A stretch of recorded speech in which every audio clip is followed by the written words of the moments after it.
Bonjour les amis, j'espère que vous allez tous très bien. Je suis ravie de vous retrouver pour votre tirage donc de ce lundi 15 mars 2021. Voilà, donc on va commencer.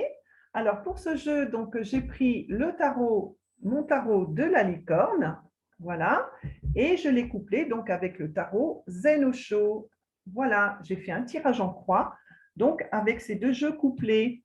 Donc voilà, on va commencer. Donc les deux premières cartes que j'ai tirées, c'est le 2 d'épée et la comparaison.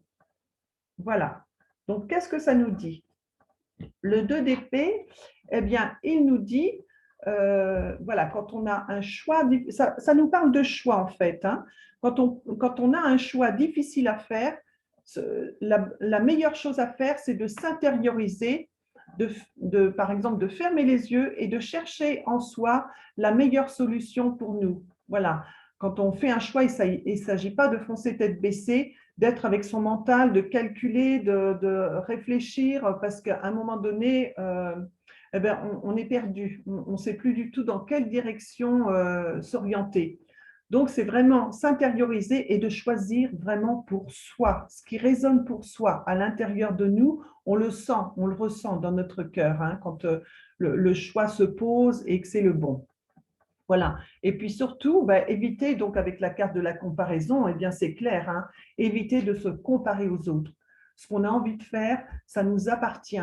Et quelle que soit donc, la réaction des autres, les critiques ou même les conseils plus ou moins avisés, ce qu'on choisit de faire, c'est pour soi et sans se comparer vraiment à qui que ce soit. Parce qu'on a vite fait de penser qu'on n'est pas capable, que les autres font bien mieux que nous, que patati patata. Hein. Mais éviter de se comparer et surtout de faire le choix pour soi-même. Le choix nous appartient.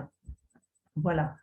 Et donc ensuite, alors ce qui est tombé, donc c'est l'impératrice. L'impératrice, vous voyez, c'est une belle femme en rouge. Et donc la paresse. Voilà. Alors, l'impératrice, pour moi, eh bien, ça représente une femme, vous voyez, elle est assise dans son fauteuil, donc c'est une femme qui est quand même assez stable, qui est sûre d'elle, qui a confiance en elle. On sent dans sa posture qu'elle est tranquille. C'est une femme avisée, c'est une femme puissante. Hein. C'est une femme très puissante et elle sait ce qu'elle veut. Et donc, voilà, c'est un petit peu cette femme, c'est ce qui vous représente en fait. Hein. C'est vous, cette femme. C'est cette force tranquille. Voilà, quand vous avez des choix à faire, finalement, quand vous avez réussi à faire votre choix, vous êtes sûr de vous, vous êtes tranquille à l'intérieur de vous. Et là paresse, donc des fois, on peut être tellement tranquille en soi que on en oublie parfois de poser acte. Alors la paresse, pour moi, ça parle plutôt de procrastination. Hein. Je pense que beaucoup d'entre nous connaissent ça, moi y compris. Donc la procrastination, bien, c'est être tellement sûr de soi que finalement, on en oublie de poser acte et de faire les choses qu'il faut pour amener à bout notre projet. Donc voilà, c'est vraiment être sûr de soi, c'est bien, mais il faut aussi éviter de trop procrastiner. Prendre une pause, c'est bien, mais pas trop longtemps. Voilà, il faut aussi savoir se bouger. Et puis, voilà, cet homme sur la photo, on peut le voir, il a des pantoufles. Donc, voilà, c'est aussi oser sortir de sa zone de confort. Voilà, oser se dépasser et aller de l'avant quoi, avec tous les atouts, toutes les qualités qu'on a déjà en soi.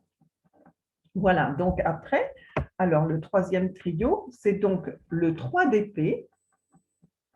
Le 3 d'épée, vous voyez, ces deux personnages là qui se tournent un petit peu le dos. Et puis le mât.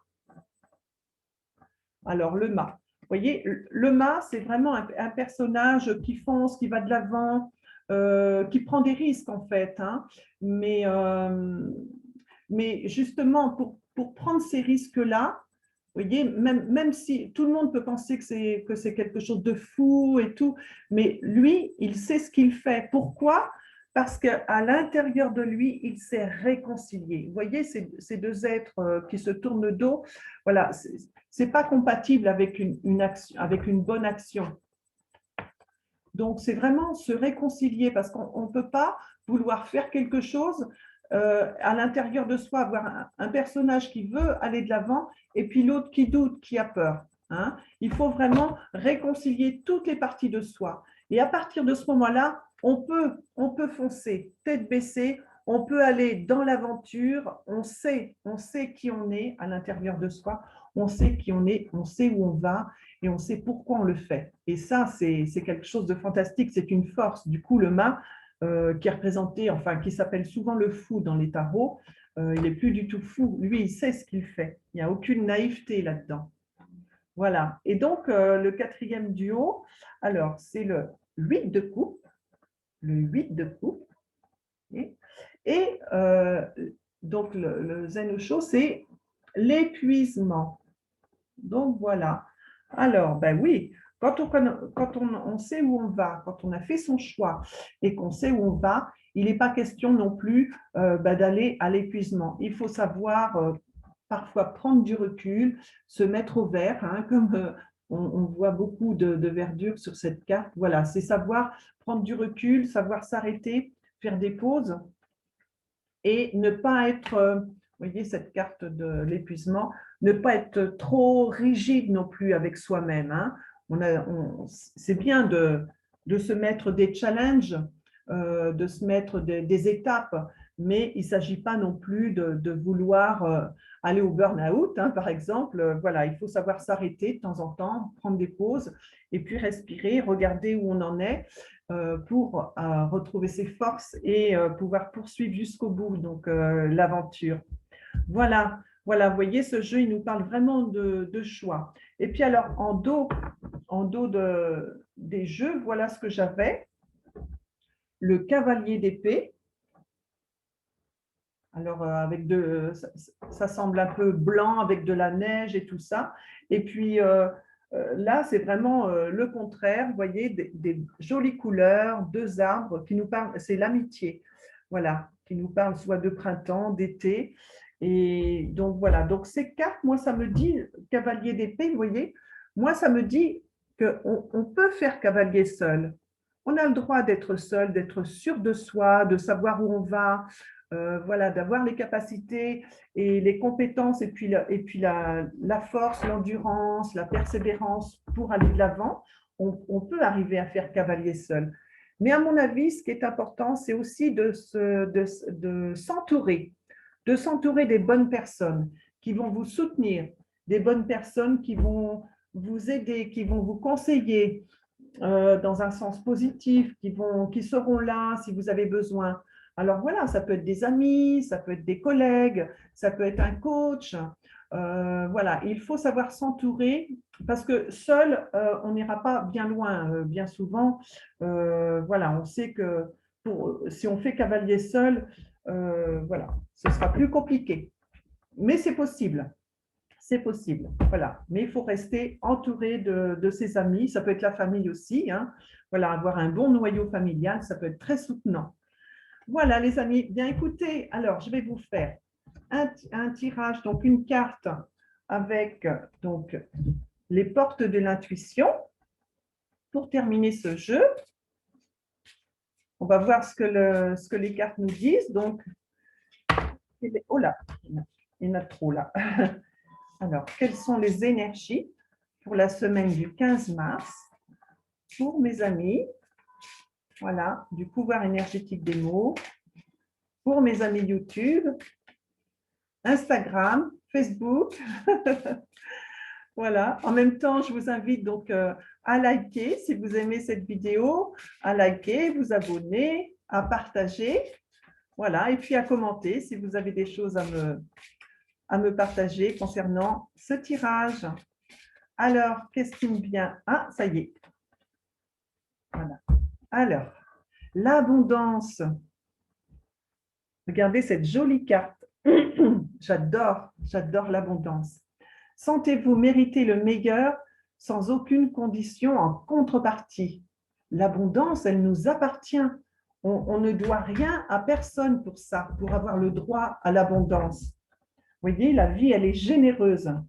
Je vais prendre le petit livret pour lire ce qui concerne donc cette carte.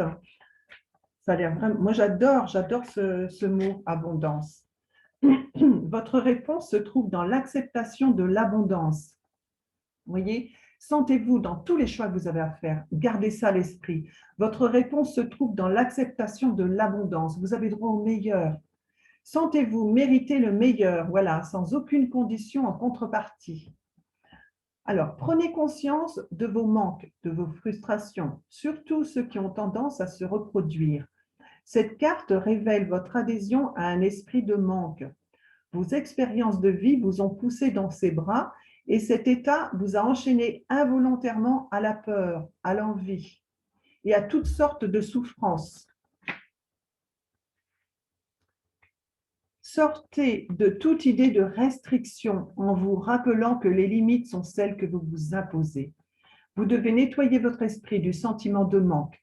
Privilégiez ce qui est source de satisfaction et de jouissance. Avec confiance, autorisez-vous à avoir la vie qui vous correspond davantage, jour après jour. Ce que vous voulez est en lien avec votre conception actuelle de l'abondance. L'abondance ne concerne pas uniquement les finances.